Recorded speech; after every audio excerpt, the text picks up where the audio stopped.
Hi, Kevin from Darby Training Systems. We're going to be talking about exercise technique today, specifically the step-up exercise.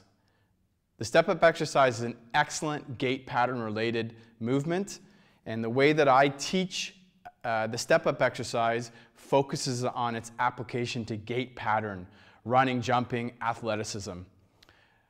So I don't do a long eccentric, and I don't do it from a static hold position. I do it as a dynamic movement, and I'll describe and show you the technique that we're going to use.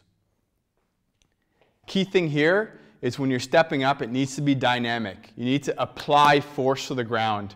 As we've seen through research, when they looked at 100-meter sprinters, many years ago they talked about stride rate and turnover, and then they realized it was the fastest runners were the ones who were able to apply the most force to the ground.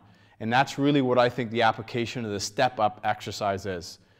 So if you take a look here, my focus is going to be driving through, so it's one movement. So as I step, everything is braced. Center pressure of my foot, braced, and I'm driving through, and the focus is rapid hip extension.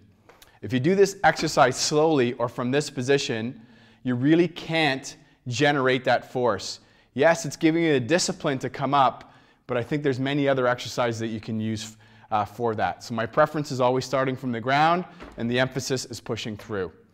Right now, this height, about mid-shin, would be considered a low height. A medium height would be anything up to knee height. And then anything above knee height would be considered a high position. Each time requiring more of a challenge. Traditionally, when I see folks put their position on the step and try to come up, I feel that it loses that element of applying force down onto the step, hence this variation. Remember, mobile to move, stable to train.